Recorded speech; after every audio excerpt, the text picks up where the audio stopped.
이번에는 드디어 음양의 마지막 20번째 시간으로 8괴 사상에 대한 조금 이해를 도와드리도록 하겠습니다. 64괴는 8괴에서 출발합니다. 88, 64 해가지고 서로 곱하여 일어나는 결과가 64가지 변화가 되는 거죠. 8괴는 어디서 오느냐? 8괴는 음양에서 옵니다. 이미 앞 시간에 말씀드린 간단하지만 매우 중요한 거죠. 음양. 거기서부터 8괴가 형성이 됩니다. 자, 지금 드릴 설명은 바로 그러한 과정을 설명해 드리려고 그러는 것입니다. 자, 살펴보도록 하겠습니다. 우선 음이 있고 양이 있습니다.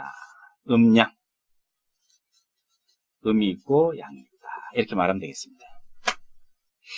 자, 여기서 이것을 1차라고 하자. 이렇게 말할 수 있습니다. 그럼 2차가 있겠네. 3차도 있겠네. 왜 그렇습니다. 3차까지입니다. 다행인지 모르겠으나 3차까지입니다. 그러면 2차는 뭐냐? 또 음이 있고 양이 있는 겁니다. 참 재밌네. 음이 또 한번 변화 일으켰을 때 음도 되고 양도 됩니다. 이 음은 여기서 복사된 거죠. 이 양은 좀 길게 할까? 예, 여기서 가져온 것입니다. 양으로부터 가져와서 하나의 또 음양 세트가 이루어졌습니다. 2차입니다, 이게. 자, 2차. 이렇게. 그러면 양도 마찬가지입니다. 또 하나의 음과 하나의 양이 형성이 됩니다. 이것을 음과 양이 한 번 몸을 뒤집어서 만들어진 2차 결과물이다. 이렇게 말하면 되겠습니다. 음과 양이 겹쳤는데 이 겹친 것은 3차에서 어떻게 될까요? 또 겹치겠죠. 자, 이렇게 되는 것입니다. 좀 다른 색깔로 표시를 하면 이 음양이 다시 음양이 되고 여기도 다시 음양이 되고 그렇죠? 여기도 또 다시 음양이 되고 여기도 다시 음양이 되는 것입니다. 너무 좁은 공간이 돼가지고 물론 눈에 안 보일 것 같네. 자, 계속해서 변화를 해나갑니다. 확장이죠. 키워나갑니다. 그래서 음양이 또 나눠졌다는 것으로 이렇게 구분을 짓겠습니다. 3차까지 확장을 합니다. 자, 여기에서 중요한 것은 뭐냐? 중요한 것은 3차까지는 관두고 우선 여기부터 정리를 하면 음에서 양이 되고 음에서 음이 되었다. 요거 하나 이해하면 되겠습니다. 이게 정리입니다. 이 그림이 이쪽에 있는 이 하나 닮았네요. 이 그림입니다. 소양이군요. 이것을 소양이라고 하자 하는 얘기입니다. 이 그림은 얘랑 닮았군요. 태음이라고 하자. 태음. 소양, 태음 하는 얘기는 바로 사상에서 쓰는 말입니다. 사상의학이라는 말도 있죠. 이걸 사상을 가지고 의학적으로 정리하여 인간의 질병을 관찰하는 그런 학문으로 발전시킨 것이 사상의학이 되겠습니다. 그래서 태양 체질이다, 태음 체질이다 이런 말을 하죠. 체질론이 여기서 등장을 하게 됩니다. 자, 얘네들은 본적이 음일까요, 양일까요? 출신 성분이 음이죠. 얘네들은 주체가 음의 고향입니다. 음이 고향입니다. 음에서 나온 것이기 때문에 그렇습니다. 자, 그러면은 또 이쪽에 양의 동네를 볼까요? 정리하면 이렇습니다. 자, 양에서 양이 나오고 양에서 음이 나옵니다. 그렇죠? 네. 그랬을 때 이 양에서 양이 나온 것은 이쪽이군요. 태양. 태양이라고 하자. 태양. 그 다음에 양에서 음이 나왔습니다. 요거군요. 이건 소음이라고 하자. 그러면 얘네들과는 좀 그렇습니다만은 얘네들은 고향이 양의 고향을 가지고 있습니다. 즉 본질이 양이라는 얘기죠. 본질이. 그런데 좀 이상한 점을 발견하셨습니까? 표시를 할 때 이렇게 밑에서부터 해올로 간다는 것입니다. 양에서 양이 나오고 양에서 음이 나왔다. 이 양은 둘 같은 양입니다. 하나의 양에서 둘이 나왔다고 밑에 말씀드렸죠. 그러면 이렇게 된 것 뭡니까? 소양, 태음, 태양, 소음. 요 네 가지는 사상이라고 하는 것으로 정리가 됩니다. 그래가지고 이제 사상이라는 의학이 나왔다는 말씀을 드렸듯이 이것이 2차로 진화되는 과정에서 일어난 모습이라고 하면 되겠습니다. 무슨 뜻인가 볼까요? 자, 태양. 양의 기운이 너무 크다. 클 태자죠. 그래서 이것을 순양 그럽니다. 순양. 양의 기운으로 뭉쳐져 있다. 여기는 양의 기운에서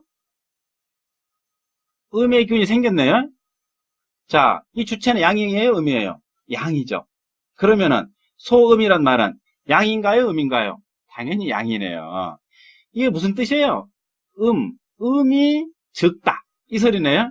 음이 적다. 음이 적다는 말은 이 작은 게 아니라 적은 겁니다. 이 분량을 의미하는 것 같습니다.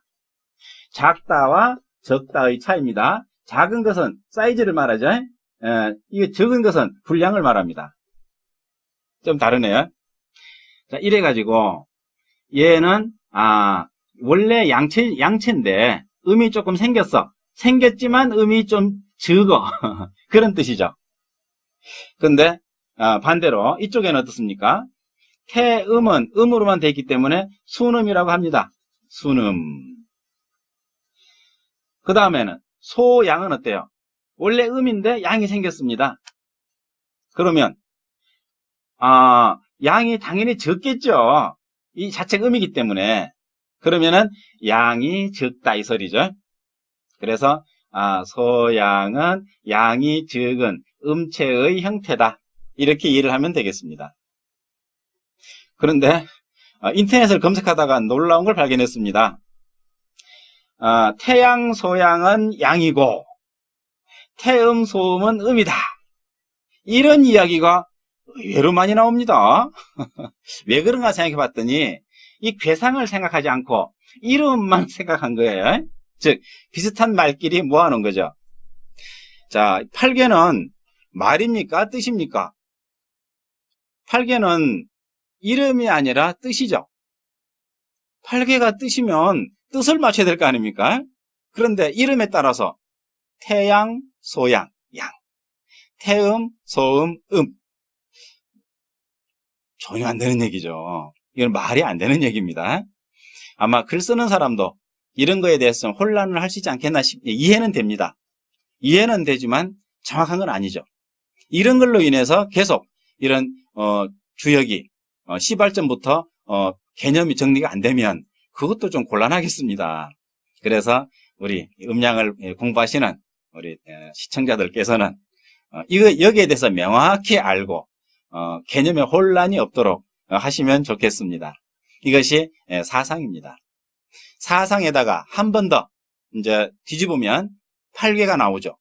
이렇게 배수로 되어 있습니다. 팔괘는 어떻게 되는 겁니까? 자, 봅시다. 여기다가 다시 또 한 번 음양으로 나눠지면 됩니다. 예를 들어서 자, 태양, 태음은 뭐 논할 거 없다고 보겠습니다. 보태봤자 추가되는 거죠. 그렇다면 소양을 보겠습니다. 소양이 있는데 다시 한 번 더 양이 올 수 있고 소양이 있는데 음이 올 수 있는 겁니다. 그러니까 소양이 다시 둘로 나뉘는 거죠. 원래 음체였는데 또 바뀌어서 요것만 확장한 겁니다. 혼란 없도록 하십시오. 다시 하나의 양과 하나의 음이 되었을 때 1차, 2차, 3차가 되겠습니다. 이렇게 되었을 때 이것을 소성괴라고 그럽니다. 세 개가 완전한 팔괘 중에 하나가 되는 거죠. 팔괘. 그래서 이러한 부호 3개가 갖춰진 것을 완전한 8괴의 기본 형태가 됐다. 이렇게 정리를 할 수가 있겠습니다. 그럼 어떻게 됩니까? 이런 모양은 본 적 있나요? 어디서 보셨습니까? 네, 우리 대한민국의 태극 깃발에 붙어 있는 것으로 이해하시면 되겠습니다. 깃발이 이건 없습니다. 이렇게 생긴 것은. 그죠? 그래서 이거 다 공부하면 이제 8개가 되어버리기 때문에 8개까지는 안 갈 생각입니다. 가장 기본적인 거, 요 사상을 가지고 이 언저리에서 생각해 보는 것이 좋을 것 같아서입니다. 또 여기 음을 볼까요? 자, 소음이 확장을 합니다. 그럼 어떻게 됩니까? 기본 소음에다가 양이 오는 게 있고 기본 소음에다가 음이 오는 게 있겠죠. 그럼 어떻게 됩니까?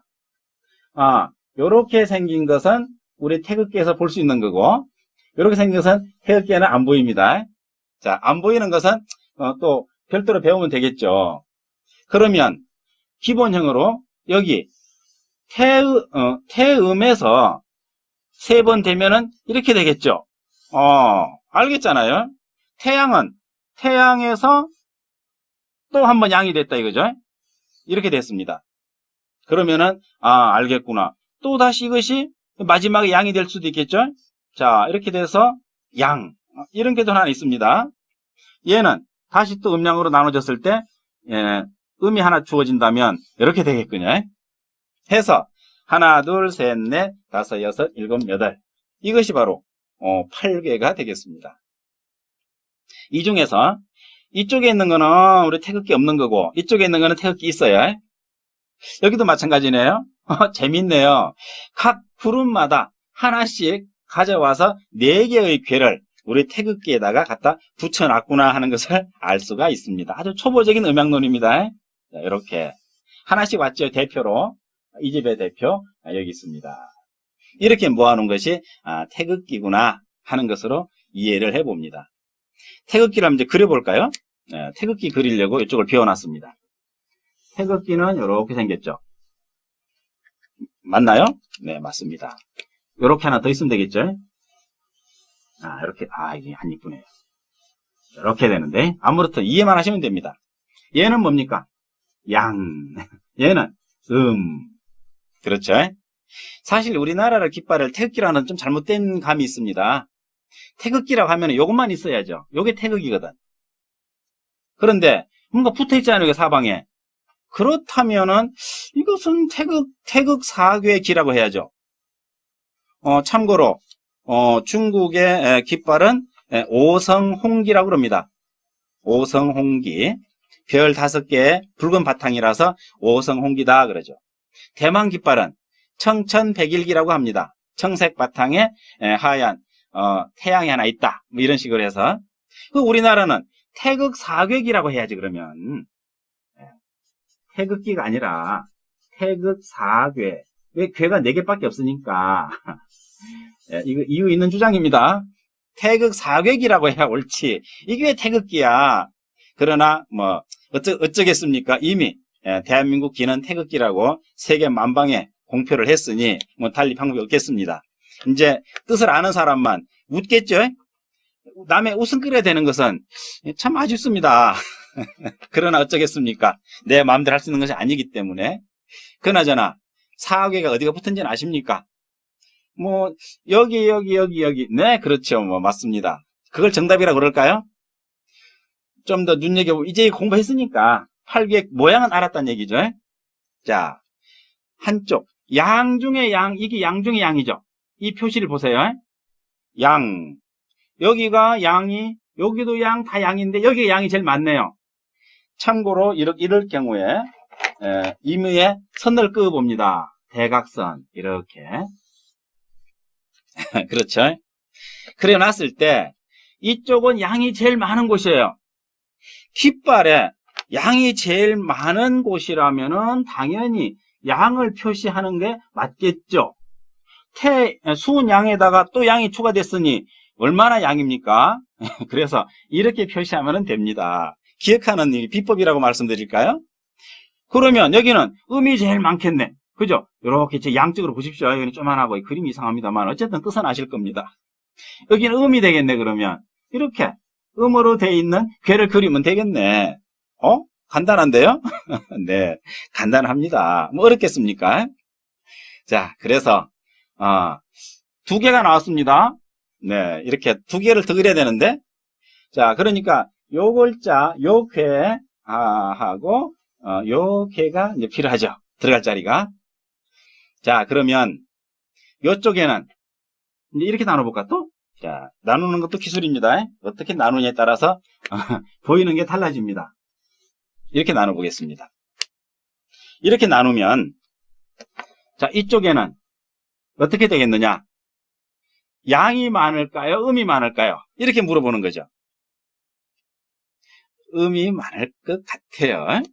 그래서 여기다가는 이러한 괴를 갖다 붙여 넣었습니다. 오, 재밌네. 음이 두 개나 되네요. 그죠? 여기는 음이 제일 많고 음이 세 개니까. 여기는 음이 두 개네요. 무슨 뜻인가? 음이 많다. 양도 있다. 요만큼, 꽁지만큼. 그렇죠? 꽁지만큼. 예, 그러면 되겠습니다. 일리가 있네요. 그럼 반대로 이쪽은 또, 지금 태극기를 보고 지금 드리는 설명입니다. 자, 그럼 이제 반대로 양이 두 개가 있고, 음이 하나가 있겠죠. 요게 이제 사괴니까. 여기는 음이, 양이 많고, 그림은 이렇습니다만, 태극기 실제로 보면 이렇습니다. 양이 많고, 음이 적다. 음이 하나고 양이 두 개네. 3대2, 3대1. 이런 식으로 우리 태극기가 배열을 하고 있는데 이것도 문제입니다. 사실은 태극 8궤기가 됐어야 되겠죠. 자꾸 이 딴지를 거네요. 4궤기 틀렸다. 8궤기가 돼야 된다. 왜? 원래 8궤인데 이게 병신됐잖아요. 그래야지 그럼 여기도 뭔가를 그려서 또 만들어야 될 거 아닙니까? 여기도 뭔가를 또 그려넣고, 예, 여기도 그려넣고, 그려넣어서 8궤가 돼야지. 그래서 그 눈치를 챈 집단에서 경기장에서 올림픽이나 뭐 할 때 태극기를 앞에다 거는데 8궤기가 등장을 해요.